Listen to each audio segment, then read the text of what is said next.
Hi, welcome. It's Jackie from Cambridge Safety. Welcome or welcome back to one of our Take 5 Minutes for Health and Safety videos.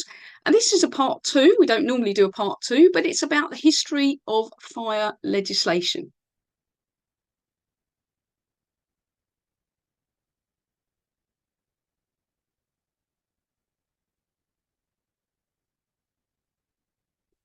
So this particular short Take 5 video, we're going to look at current fire legislation. How did we get to the Regulatory Fire Reform Order, to the Fire Safety Act, etc.? So we're bringing you up to date. We looked in our previous little video at the history of fire safety in the UK. The more modern ones, unfortunately, it's been a very reactive approach. Have a major fire, bring out some legislation.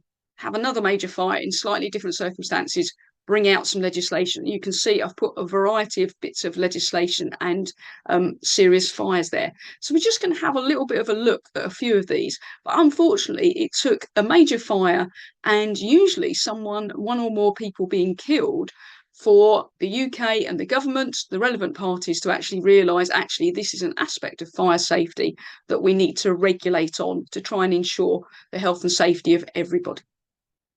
In terms of a few then, so we had in 1956, we had the Eastwood Mills fire. This was a multi-storey woolen mill. So it was a tall, old building, poorly designed, high ceilings, open areas, stairways that weren't protected, etc.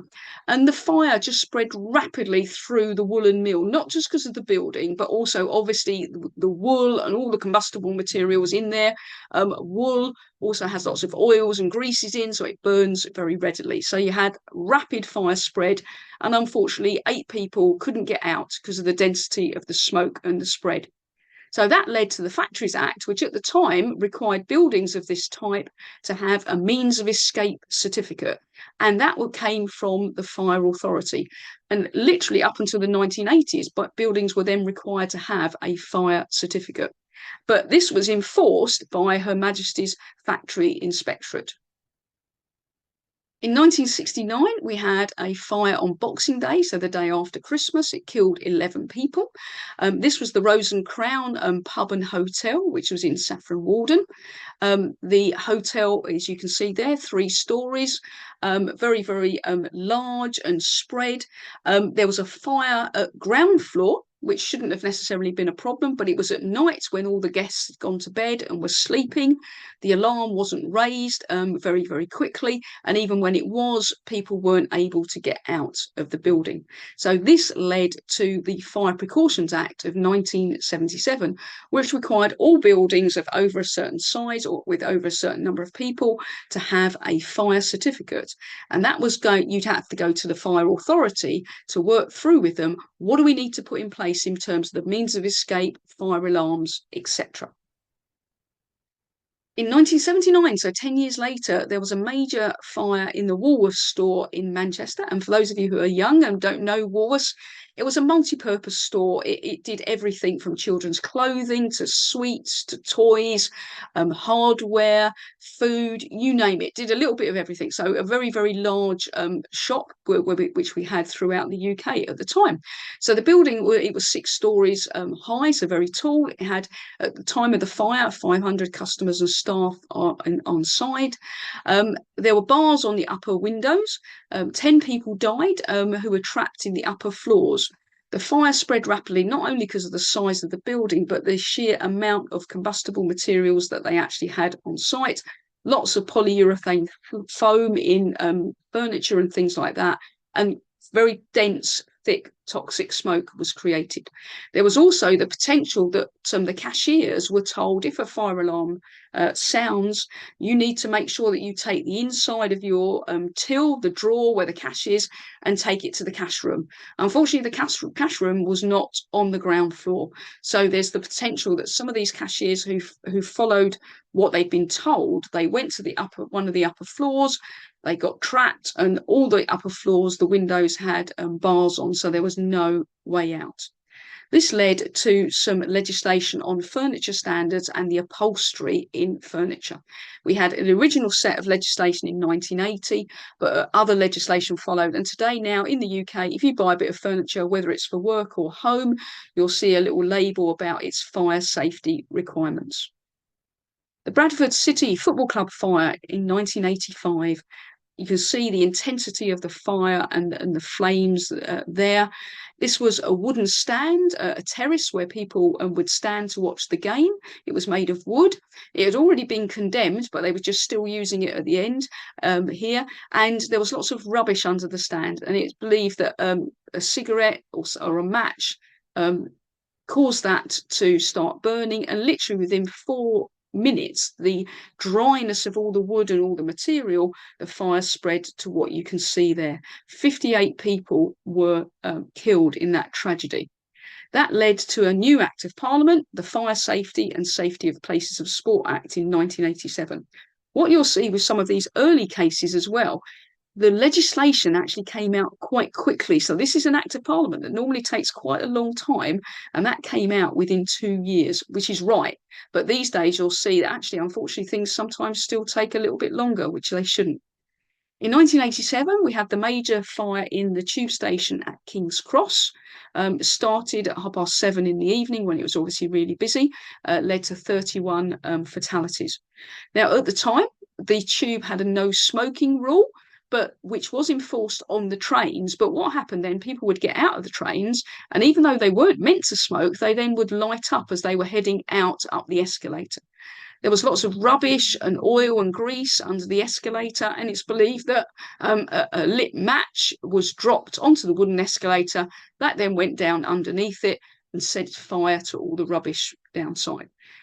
The intensity of the fire was even worse because the escalator was in a tunnel and it was also at an angle, and you literally had a trench effect where literally a flame, literally like a Bunsen burner, came out at the top, killing anybody in that hall where you would normally wait to go in and out of the station. They had a sprinkler system, but it wasn't on automatic, and they didn't able to get to it manually to turn it on. This led to the Fire Precautions Subsurface Railway Stations Regs of 1989. So again, within 2 years, we had some legislation. Eurotunnel fire, we've had several fires in the tunnel, but the worst one was in 2008. Heavy goods vehicles on fire, that then set fire to all of the other materials and the train as a whole. Fire lasted 16 hours. 32 passengers were evacuated, 14 suffered smoke inhalation. But because of the panic and the smoke, seeing the smoke, passengers evacuated rather than being when they were actually told to evacuate, because there was a ventilation system that should have pushed the smoke away and the fumes away from them. However, they evacuated themselves, because they didn't know what else to do. And as such, 14 suffered smoke inhalation, but no fatalities. The fans that were meant to actually remove the smoke actually didn't operate correctly. The operator operated them incorrectly, and that led to actually more smoke and fumes being in the tunnel rather than outside. Didn't get any new law, but Eurotunnel changed all their training. They looked at the systems for alerting, and they also built 4 separate firefighting stations in the tunnel, so the fire service could get to the nearest one and then tackle the fire from there, because they had to go through a secondary tunnel to get to the area where the fire was, and that was dangerous because that ended up filling up with smoke as well. And here we are, unfortunately, the last major fire. So the last one we're going to talk about is the Grenfell Tower. It's now 2025. This happened in 2017. We have had some new legislation, but there's still things that are not in place despite it being nearly 8 years ago. You had our 24-storey block of flats. It burnt for 60 hours and resulted in 72 fatalities. The fire was started by an electrical fault in the refrigerator on the 4th floor, so really low down, but obviously the other 20 floors above were the most damaged. It's partly due to, obviously, to the electrical fault. There were issues about sounding the alarm, but the fire spread rapidly, not only in the building, but outside, due to the not only what the cladding was made of, but how it had actually also been fitted to the building. You had literally the flames going up behind the cladding. This led to the Fire Safety Act of 2021, which amended the regulatory fire reform order. We've got the Fire Safety England regulations, and we've got the Building Safety Act. And even though those are in place and we've had changes to the building regulations, we've still got issues that haven't actually been enacted and actioned. There's still buildings out there with the very dangerous cladding on, which is sad. It's a very reactive approach. Have a fire, try to learn some lessons, but unfortunately sometimes we don't learn the lessons, or we perhaps don't learn them quick enough. So a little bit of sombering there. Let's just hope the legislation comes in and is an effective way of preventing fires and allowing people to get out safely. So thanks very much. I hope you've enjoyed that little potted history there. Part 1 was on the very old history of fire safety. Part 2, a little bit more up to date there. Thanks very much for watching. It's Jackie from Cambridge Safety.